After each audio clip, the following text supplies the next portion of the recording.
MP में इस वक्त बहुत बड़ा ऑपरेशन चल रहा है।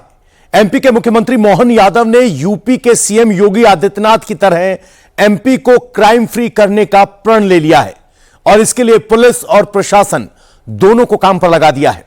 अब एमपी में भू माफिया, सट्टा किंग, बालू माफिया और इनामी बदमाश सब रडार पर हैं। अब बुलडोजर से अपराधियों की काली कमाई का हिसाब भी हो रहा है और पुलिस उस ईरानी डेरे में भी घुस चुकी है जिसे क्रिमिनल्स का सबसे बड़ा सेफ जोन कहा जाता था।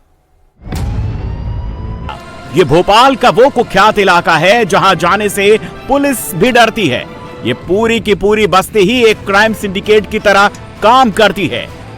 देखने में ये साधारण बस्ती लगती है, लेकिन अंदर से क्रिमिनल्स का मजबूत किला है। ईरानी डेरे की सकरी गली न सिर्फ घरों से भी भरी है, बल्कि ये डेरा कुख्यात क्रिमिनल्स का बसेरा भी है।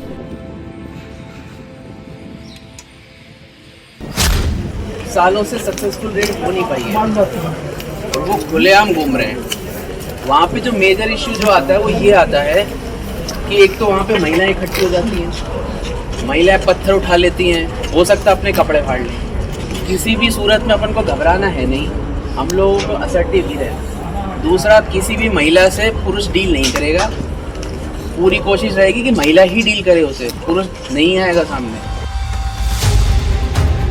ईरानी डेरा क्रिमिनल्स का सबसे सेफ जोन है। ईरानी डेरे की गलियों में कुख्यात हिस्ट्री शीटर, मोस्ट वांटेड बदमाश, इनामी अपराधी खुलेआम बेखौफ घूमते नजर आएंगे। ईरानी डेरे की महिलाएं यहां अपराधियों के लिए शील्ड का काम करती हैं।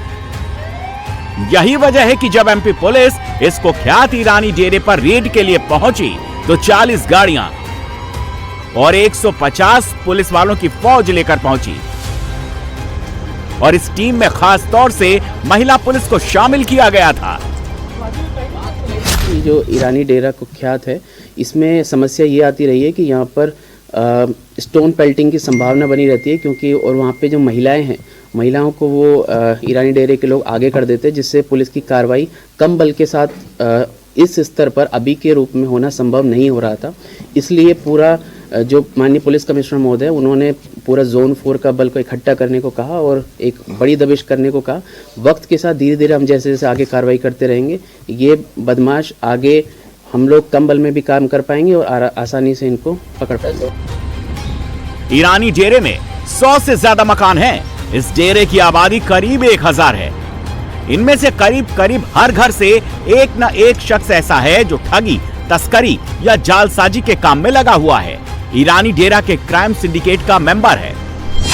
कुख्यात ईरानी डेरे में ड्रग्स और गांजे की तस्करी, लूट, डकैती, पूरे देश में अलग अलग राज्यों में चेन स्नैचिंग और फर्जी पुलिस बनकर ठगी, नकली नोट और दस्तावेजों से ब्लैकमेलिंग, अवैध हथियारों का कारोबार, कोरेक्स, कफ सिरप, नशे की टैबलेट्स, फर्जी लोन और वाहन फाइनेंसिंग घोटाले का पूरा जाल फैला हुआ है। ईरानी डेरे पर ये एमपी पुलिस की अब तक की सबसे बड़ी रेड है और इस रेड में पुलिस ने इन ईरानी डेरे से विदेश करेंसी, मोबाइल फोन, फर्जी नंबर प्लेट, नकली रिवॉल्वर, फर्जी बाइक आईडी भी बरामद की है। पुलिस को इन अपराधियों के पास से 51 मोबाइल फोन मिले हैं। कयास लगाए जा रहे हैं कि यह सारा माल लूट का हो सकता है। पुलिस ने ईरानी डेरे से 10 महिलाओं समेत 34 लोगों को गिरफ्तार किया। जो लोग गिरफ्तार हुए हैं, इसमें किसी के खिलाफ महाराष्ट्र में केस दर्ज है तो किसी के खिलाफ पश्चिम बंगाल में, किसी की राजस्थान पुलिस तलाश कर रही थी तो किसी को दिल्ली पुलिस ढूंढ रही थी। छापेमारी में 165 वांटेड भी तामील किए गए हैं। इनमें एक 305 ए में फरार है गंगानगर कोतवाली से, एक 392 में 34 लूट में वांटेड था, 2 निशादपुरा में वारंट था, अमरावती ब्यावरा नागपुर में चोरी करा है, एक ने झाबुआ, गोधरा, देवास के अपराधों में फरार हुए हैं, कुछ मैनपुरी, कोटा के फरार हुए हैं। एक आरोपी है जो चेन स्नेचर भी, मोबाइल स्नेचर भी और जयपुर से भी उसकी जानकारी प्राप्त की जा रही है। कुछ ऐसे बदमाश हैं जिनकी अमरावती से, कोटा से, गंगानगर से, वेस्ट बंगाल से, महाराष्ट्र से जगह जगह ऐसी जानकारी अभी प्राप्त की जा रही है दबिश के बाद। ईरानी डेरे की दहशत सिर्फ एमपी में नहीं है, बल्कि इस गैंग का नेटवर्क विदेशों तक फैला हुआ है। एमपी के साथ साथ राजस्थान, दिल्ली, महाराष्ट्र, दुबई और ईरान तक इस गैंग का कनेक्शन है। लूट के सामान ये विदेश में बेचा करते थे। एमपी में ईरानी डेरा कहां से आया, ये भी समझ लीजिए। ईरानी डेरे के निवासियों के पूर्वज घुमंतु थे। ये लोग फारस से आए थे। पहले ये लोग घोड़े का व्यापार, पत्थर घिसने और धारदार हथियार बनाने के लिए जाने जाते थे। धीरे धीरे अपराध में इनकी संलिप्तता बढ़ती चली गई और इस डेरे का गॉडफादर कहें या फिर किंग, वो है आबिद अली उर्फ राजू ईरानी, जिसकी तलाश दिल्ली और एमपी समेत कई राज्यों की पुलिस कर रही थी। राजू ईरानी और उसकी फैमिली ही इस डेरे के पूरे क्राइम सिंडिकेट को कंट्रोल करती है। आबिद अली उर्फ राजू ईरानी पर 20 से ज्यादा मुकदमे दर्ज हैं। साल 2006 में एमपी के निशातपुरा थाने में पहला केस हुआ था। महाराष्ट्र में उसके खिलाफ मकोका का मुकदमा भी लग चुका है। 3 राज्यों की पुलिस पिछले 2 साल से उसकी तलाश कर रही है, लेकिन आबिद अली उर्फ राजू ईरानी कहां है, ये किसी को भी नहीं पता। दावा किया जा रहा है कि फर्जी पासपोर्ट पर वो ईरान भाग चुका है और अब पुलिस ईरानी गैंग के क्राइम डेरे के एक एक क्रिमिनल का हिसाब कर रही है। भोपाल में पुलिस सिर्फ क्रिमिनल्स की परेड नहीं करवा रही है। भोपाल में मोहन सरकार का बुलडोजर भी अपराधियों के अवैध साम्राज्य का हिसाब कर रहा है। जिस सफेद कोठी पर पीला पंजा चल रहा है, ये एमपी के सबसे बड़े सट्टा किंग आजाद खान का होटल है। इस होटल में बैठकर आजाद खान लाखों करोड़ों की डील करता था। इसी होटल में आजाद खान और उसके भाई राशिद चिन्ना सट्टे का साम्राज्य को कंट्रोल करता था। अब इस अवैध होटल का पूरा हिसाब हो गया है।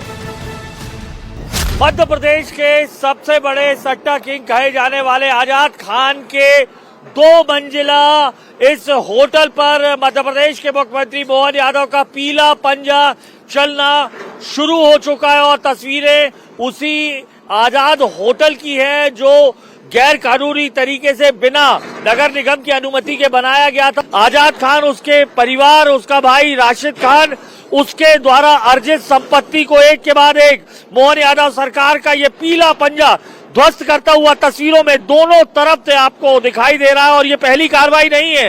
मध्य प्रदेश के मुख्यमंत्री मोहन यादव के सख्त निर्देशों के बाद पहले आजाद खान के जो फार्म हाउस है उस पर ये पीला पंजा चला और उसके बाद अब ये जो अकूत संपत्ति से कमाई गई अर्जित जो पैसे थे उससे बना ये होटल को ध्वस्त करते हुए ये पीला पंजा आपको दिखाई दे रहा है।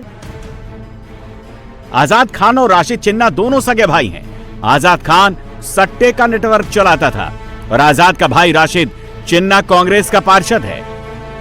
आजाद खान सट्टे का काले कारोबार करता था। राशिद खान चिन्ना आजाद को पॉलिटिकल और पुलिस प्रोटेक्शन दिलवाता था। आजाद और चिन्ना की भोपाल में खूब चलती थी। दोनों ने क्राइम और पॉलिटिक्स के कॉकटेल से करोड़ों का अंपायर खड़ा कर लिया। दोनों भाई मिलकर पैसा छाप रहे थे। भोपाल के अशोक नगर में एक अपना अलग केजीएफ बना रहे थे। आजाद खान और राशिद चिन्ना के पास करोड़ों की प्रॉपर्टी है। इसमें भोपाल में फार्म हाउस, आलीशान कोठी, 3 मंजिला होटल, इसके अलावा उसने केजीएन सहकारी बैंक भी खोला था। बैंक से वो ब्लैक मनी को व्हाइट करता था और उसने सट्टे के पैसे को कवर करने के लिए राजस्थान में एक गत्ते की फैक्ट्री भी खोल रखी थी। अशोकनगर जिले में आजाद खान नाम का व्यक्ति लगातार अनर्गल गतिविधियों में संलिप्त था। प्रशासन ने सख्ती के साथ कार्रवाई की है और हमारे संज्ञान में आया कि आजाद खान एक क्रेडिट कोऑपरेटिव सोसाइटी भी चलाता था। मैंने निर्देश दिए हैं तुरंत उसके सभी ट्रांजैक्शन को, उस कोऑपरेटिव सोसाइटी के, क्रेडिट कोऑपरेटिव सोसाइटी के ट्रांजैक्शंस पर रोक लगा दी गई है और ये पूरी क्रेडिट कोऑपरेटिव सोसाइटी की जांच के हमने निर्देश दिए हैं और उसके लिए जांच शुरू हो गई है। अब इस काले साम्राज्य की पूरी कुंडली मोहन सरकार का सिस्टम और बुलडोजर खोल रहा है। 19 दिसंबर आजाद खान कि अवैध फार्म हाउस पर बुलडोजर चला। अब उसका 3 मंजिला होटल जमींदोज हो गया।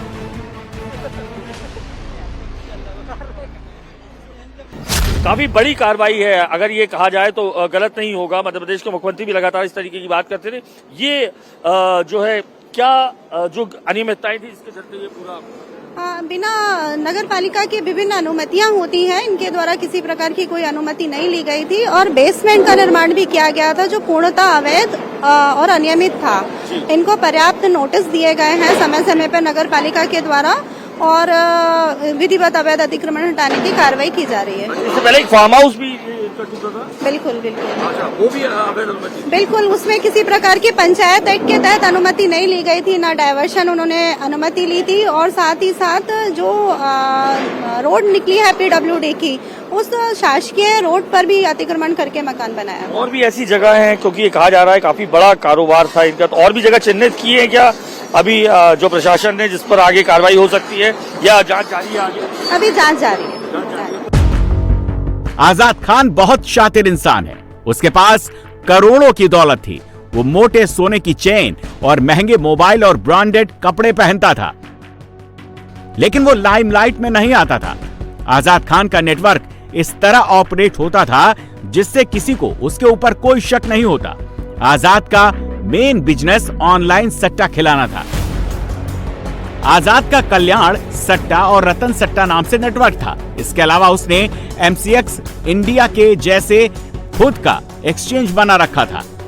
इस एक्सचेंज से ये डब्बे और फर्जी मेटल कमोडिटी एक्सचेंज का काम करता था।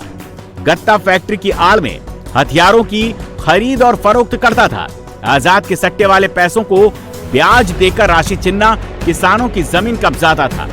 आजाद के फर्जी MCX टर्मिनल का सर्वर लखनऊ और हैदराबाद में है। ये इस्लामिक फंडिंग से जुड़ा है। वास्तव में ये सट्टा जुआ जिन व्यापारों से जुड़े हुए हैं, जो क्रिकेट का एक IPL है, इसके माध्यम से 15 साल में इन्होंने पूरे देश में इनका नेटवर्क फैल गया है। हाँ, अब ये ऐसी जानकारी है देश के बहुत से स्थानों पर है। हाँ, दूसरा अशोकनगर के बहुत से युवा इनके सट्टा जुआ नशा के उसमें बहुत से करीब 3 साल में 100 युवा तो मेरी जानकारी में है कि वो या तो नशा के कारण मर गए या उनने आत्महत्या कर ली, और ये सट्टा जुआ के कारण हजारों परिवार बर्बाद हो चुके हैं इस शहर में। आजाद खान अशोकनगर और आसपास के इलाके में लंबे समय से ऑनलाइन सट्टा चला रहा था। आजाद पीछे से पूरा नेटवर्क चला रहा था और इस काम में उसकी अपनी पूरी फैमिली को शामिल कर रखा था। राशिद चिन्ना के अलावा उसका दूसरा भाई सद्दाम और उसका पिता अलीम खान भी शामिल है। आजाद के पिता अलीम खान पुराने हिस्ट्री शीटर रह चुके हैं। आजाद की मां और बहन पर जमीन और रियल एस्टेट के जरिए ब्लैक मनी को व्हाइट करने का आरोप है। इसके तार मध्य प्रदेश के अलावा राजस्थान, हरियाणा, उत्तर प्रदेश, नेपाल, दुबई, पाकिस्तान से जुड़े हुए हैं। आजाद खान और राशिद चिन्ना की उल्टी गिनती उस वक्त शुरू हुई जब ऑनलाइन सट्टे के चक्कर में फंसे 2 भाइयों ने आत्महत्या की। आत्महत्या का आरोप आजाद खान पर लगा और पुलिस ने उसे गिरफ्तार कर लिया। अब आजाद खान की पूरी क्राइम कुंडली पुलिस खंगाल रही है। उसके अवैध साम्राज्य के पाई का हिसाब हो रहा है।